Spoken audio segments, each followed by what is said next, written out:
இப்போ விநாயகர் சதுர்த்தியை பற்றி பார்ப்போம்.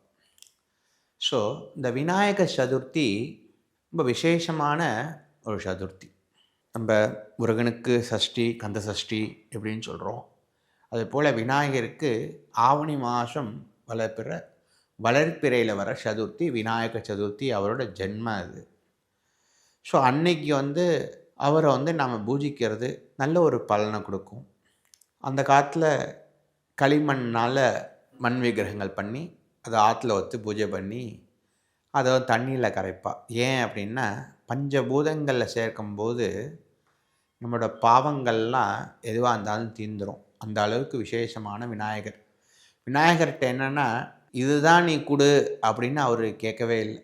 எந்த சுவாமியும் சரி, அதில் விநாயகர் குறிப்பாக மகாகணபதி எனக்கு நீ இந்த பூ தான் கொடுக்கணும் அப்படின்ட்டு ஒரு இதுவே கிடையாது. ஒரு அருகம்புல் ரோட்டில் இருக்கிற ஒரு அருகம்புல் பறித்து அவர் வச்சா கூட அது ஆத்மாத்மா ஏற்றுப்பார். அப்பேற்பட்ட ஒரு கடவுள் மகாகணபதி. அப்பேற்பட்ட அந்த விநாயகர் சதுர்த்தியை நாமெல்லாம் ஆற்றுல சிறப்பாக கொண்டாடினோன்னா நல்ல பலன் உண்டு. அந்த விநாயகர் சதுர்த்தி நம்ம ஆற்றுல விநாயகர் மண் சிலை வாங்கி கொண்டு வந்து வச்சு பூஜை பண்ணி நம்மளுக்கு தெரிஞ்ச விநாயகர் ஸ்லோகங்கள் சொல்லி விநாயகருடைய மந்திரங்கள்லாம் சொல்லி உங்களுக்கு தெரிஞ்ச ஸ்லோகங்கள் என்ன ஸ்லோகம் சொல்ல முடியுமோ, என்ன போற்றிகள் தமிழ்லேயே நிறைய போற்றி புஸ்தகங்கள்லாம் விற்கிது.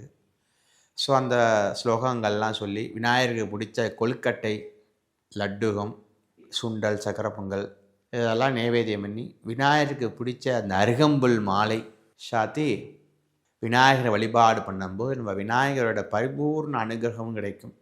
எப்பேற்பட்ட ஒரு காரியத்தை நாம் ஆரம்பிக்கணுனாலுமே முதல்ல விநாயகரை பிரார்த்தனை பண்ணி ஆரம்பிக்கணும்னு சொல்லுவாள். பரமேஸ்வரன் ஒரு போருக்கு போகிறார். போருக்கு போகும்போது விநாயகரை மறந்துட்டார் பிரார்த்தனை பண்ணிக்கிறத. அப்போ அந்த போரில் என்னாவது சிவனோட போர் ரதம் அந்த அச்சு முறியுது.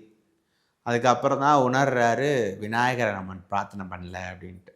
அதுக்கப்புறம் பிரார்த்தனை பண்ணால் அந்த விக்னங்கள் நிவர்த்தியாகி நல்லது நடக்குது. ஆளால்பட்ட பரமேஸ்வரனுக்கே எப்படின்னா நம்மளாம் ஒன்றும் கிடையாது. அதனால் எந்த நம்ம சனாதன தர்மத்தில் எந்த ஒரு காரியத்தை ஆரம்பிக்க முடியும் நம்ம விநாயகர் பிரார்த்தனை பண்ணிட்டு ஆரம்பிப்போம். இந்த விநாயகர் சதுர்த்தியில் எல்லோரும் அவ ஆற்றுல விநாயகர் நினச்சி பூஜைகள் பண்ணுங்கோ, நல்ல பலன்கள் உண்டு.